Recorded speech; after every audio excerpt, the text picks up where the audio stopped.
हमारे साथ प्रोफेसर गीतम तिवारी जी हैं आईटी दिल्ली से और सुमित शर्मा हैं सेंटर फॉर एनवायरमेंटल स्टडीज टेरी से हैं जो भी गाजियाबाद से हैं।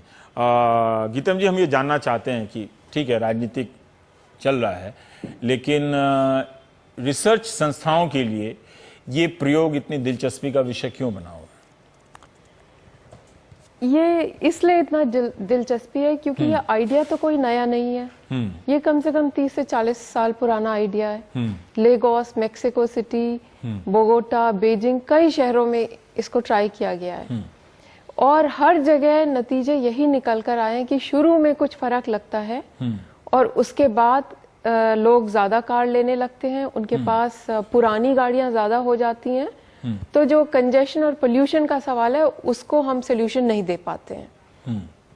तो इसलिए ये एक्सपेरिमेंट एटलीस्ट हम लोगों को ये इंटरेस्टिंग लगा कि जब हमारे पास ऑलरेडी इतनी इंफॉर्मेशन है, कई जगह जो स्टडीज हुई हैं, उसको बिल्कुल हम लोगों ने उसकी परवाह नहीं करी या उसको देखते हुए ये नया प्रयोग नहीं किया कि हम क्या चीज, क्या डिफरेंट क्या करने जा रहे हैं कि हमें उम्मीद करनी चाहिए कि हम पोल्यूशन सॉल्व कर लेंगे या हमारा कंजेशन कम हो जाएगा।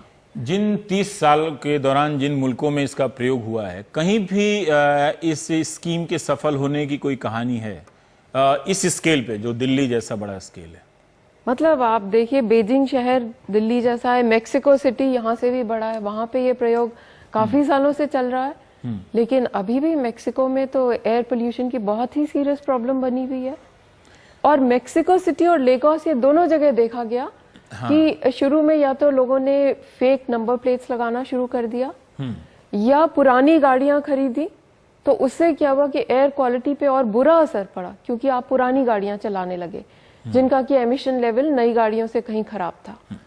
सुमित, आप बता सकेंगे कि आप लोगों के अध्ययन के दौरान पिछले और इस बार का जो भी है, जो बाकी लोगों का जो अध्ययन सामने आया है, बता सकेंगे कि क्या दिल्ली का जो प्रयोग है वो ठीक ठीक उन्हीं अनुभवों के हिसाब से चलता हुआ दिख रहा है जो बीते दिनों में अलग अलग मुल्कों में हुआ है, या उनसे अलग दिल्ली में कुछ नया हो रहा है?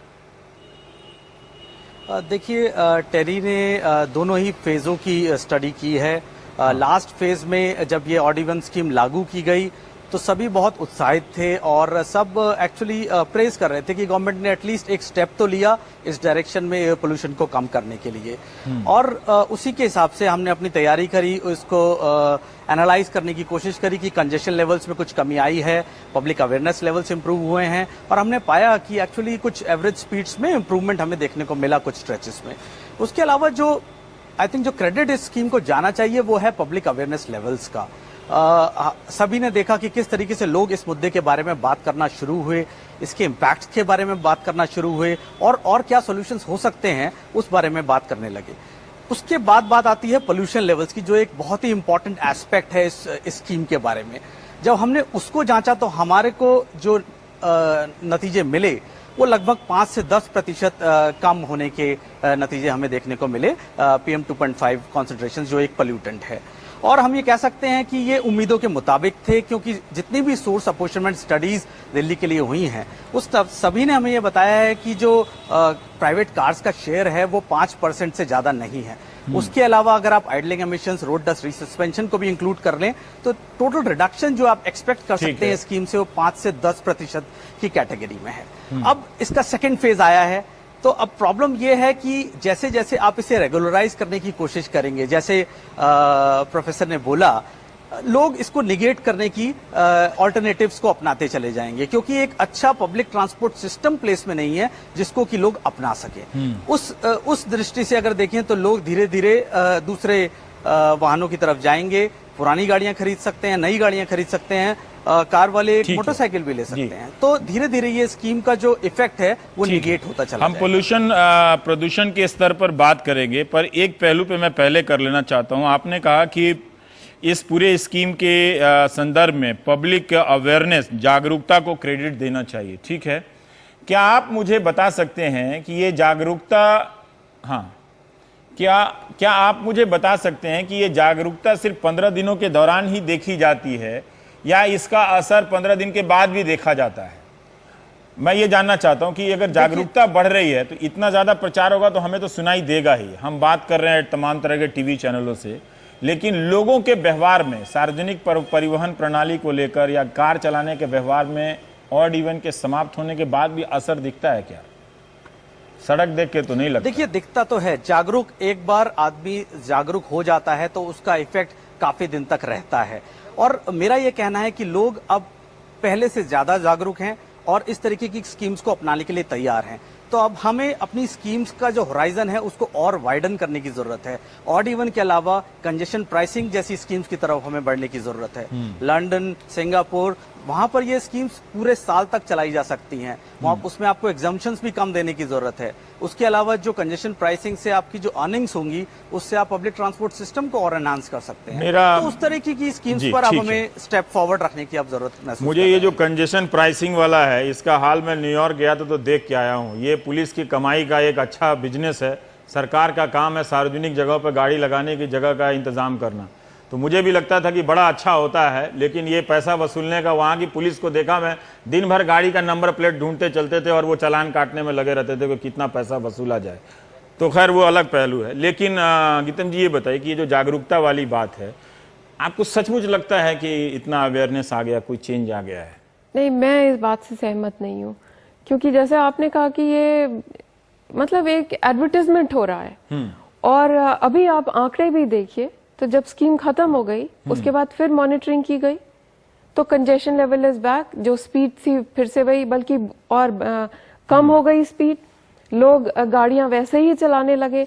तो अगर जागरूकता की बात थी तो कुछ मतलब बिहेवियरल चेंज तो हुआ नहीं हुआ। हाँ, ये कहा जा सकता है कि अभी ये बहुत कम समय है, लेकिन मतलब आप यहाँ की बात छोड़िए। अगेन, अगर ये कितनी पहली जगह कई बार हो चुका है, वहां इसकी वजह से ऐसा कुछ नहीं हुआ। ठीक है, मुझे एक बात बताइए, जिन जगहों की आप बात कर रही हैं, क्या वहां भी इस तरह से विज्ञापनों का जोर चला था, कैंपेन चला था अवेयरनेस? मुझे इतना डिटेल में नहीं पता है। ठीक है, अब मुझे एक और बात का जवाब दीजिए। जो सुमित ने कहा कि पब्लिक ट्रांसपोर्ट सिस्टम हमारा अच्छा नहीं है दिल्ली का, और ये अरविंद केजरीवाल ने कहा, उन्होंने कहा 3000 बसों के लिए 1700 करोड़ दे दिया है, जो साल 1.5 साल लगना चाहिए। तब हमें नहीं मालूम कि इस वक्त बसों में लोग चल रहे हैं कि नहीं चल रहे हैं। ज़्यादातर डीटीसी की हरी वाली बसें कई बार खाली दिखती हैं, पर लोग कम नजर आते हैं।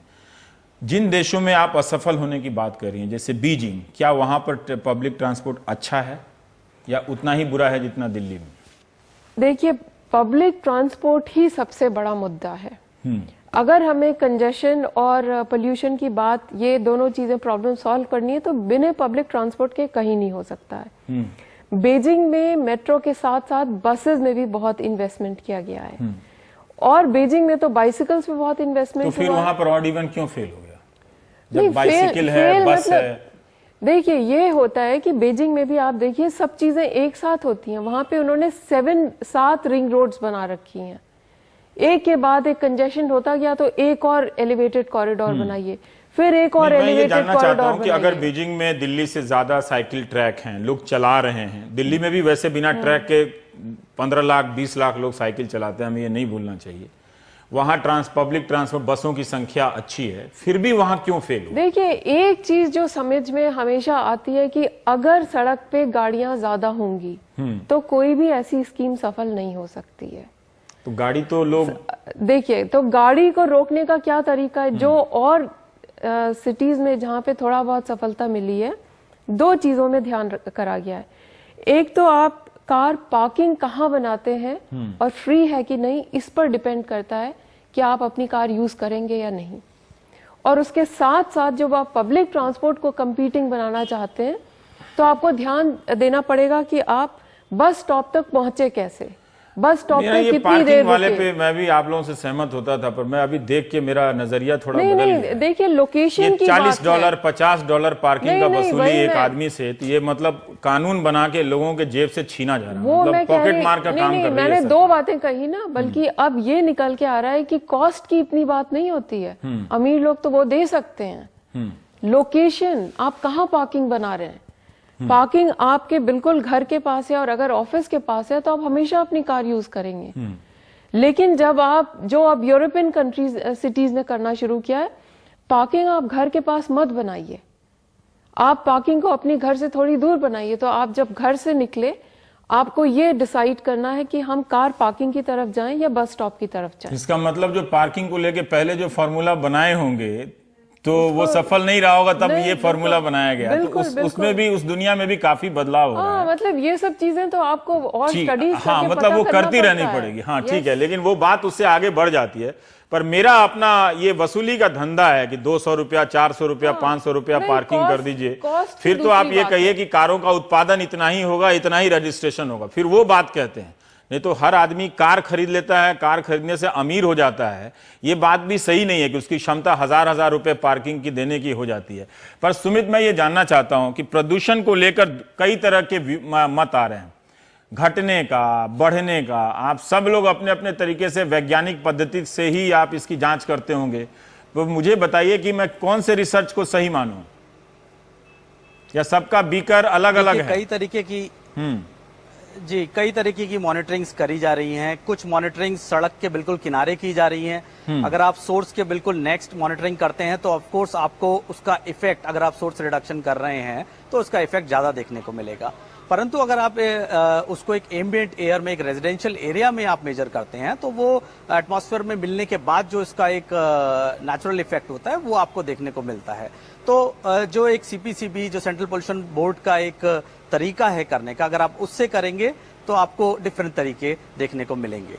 जो हम लोग मॉनिटर कर रहे हैं वो जो एक निर्धारित नॉर्म्स हैं, साइंटिफिक नॉर्म्स हैं, उसको फॉलो करते हुए हम लोग मॉनिटरिंग कर रहे हैं। और हमने लास्ट अपने जो ऑड-इवन फेज में पाया था वो यही था कि लगभग 5 से 10% का रिडक्शन एट्रीब्यूट किया जा सकता है ऑड-इवन स्कीम को। जबकि समर्स में मैं ये कहना चाहूंगा कि व्हीकुलर कंट्रीब्यूशन और कम हो जाता है। सोर्स अप्रोचमेंट स्टडीज ने हमें यही बताया है। और जो कंट्रीब्यूशंस बाहरी सोर्सेज के हैं, जो नॉर्दर्न साइड्स में जो शहर हैं, उनकी तरफ से पोल्यूशन दिल्ली की तरफ ट्रांसपोर्ट करता है और उनका कंट्रीब्यूशन बढ़ जाता है।